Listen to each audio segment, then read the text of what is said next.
at it. Right.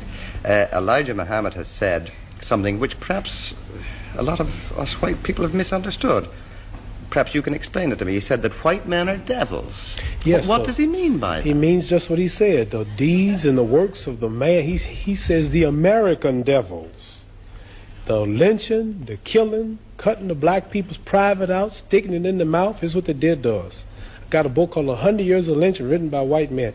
Taking black women who was 4 months pregnant, they took us for years and hung us up with the feet and stuck a dagger in the stomach and ripped it and pulled the unborn baby out just to put fear in other slaves. They tied up black people to horses and 2 horses and pulled his arms out and pulled his legs out. Lemonade trains with white children and white people of America used to come and watch them tie up 10 or 15 black men and pour gasoline on them and burn them, watch them burn alive. They took us and hung us up with trees and shot us with bullets. They took and cut a hand off and gave it to the little boy and they took the leg off. And this is worse than the devil. All right, but... see, the devil, the preacher in the church taught us that the devil was up under the ground. Right. And he'll wait till he died before he burn us up. This white devil in America was worse because he burned us while we was alive. He didn't wait till we died. So what I'm trying to say is the deeds and the works. And I think this, if Elijah Muhammad can stand in America for 42 years before my little black self was born and say that the American white man is the devil, then the white man should get up and say you are a lie and carry him to court and say we are not the devil. Not one American, not one government official, one mayor, one senator, none of them will stand up and say that they are not devils and this man is lying. So what am I to do? Right. I believe it. Do you believe that every white man is a devil? I mean, Angelo Dundee, Harold Conrad? Angelo Dundee's Italian. He's got a lot of black blood in him.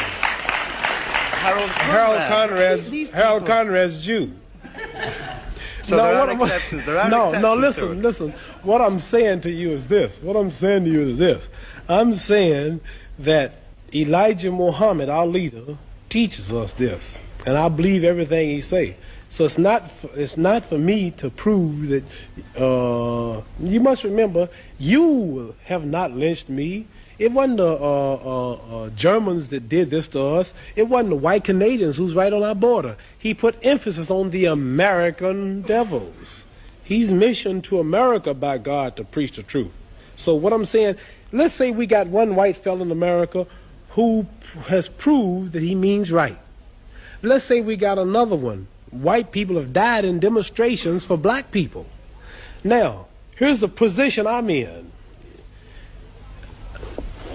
Here's 10,000 whites coming to kill me. And in those 10,000, or let's say here's 10,000 rattlesnakes coming to bite me.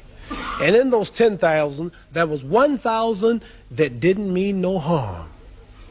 And I knew there was a good 1,000 snakes out there. But they all look alike. Now, what should I do? Should I keep the door open and let the 10,000 in, hoping that the 1,000 will unite and save me and one bite will kill me? Or should I just be safe and shut the door? So we have white people say, I mean right. I have a black husband. Oh, my children are black. I love everybody. I really believe you.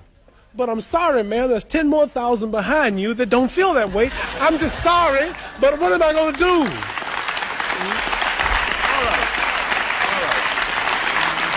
So I like to say this, that I know, I'll bet my hand on my family's life now, that there's some whites that mean right and sorry that they're from this race.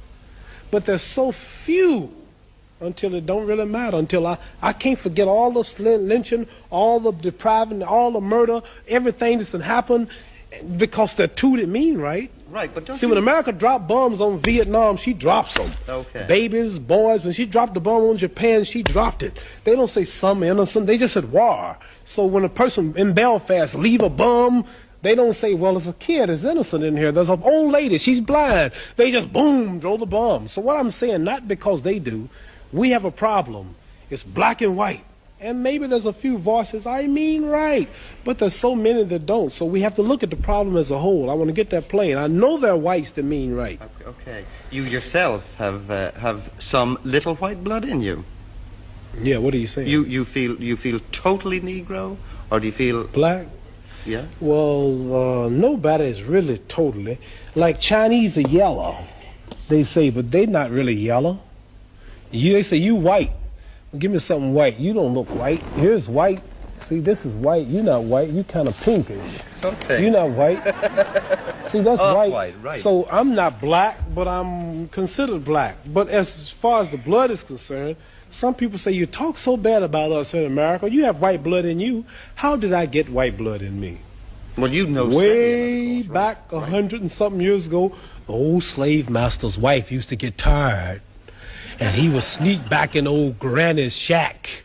And old Granny had big hips, and she was pretty and had a big breasts and big legs, and she was strong. She worked all day to clean up the white lady's house, raise the white lady's babies, and the old white lady was tired and weak, and old black slave was back there all strong, and he would slip back at night and close the door, and you know what he would do?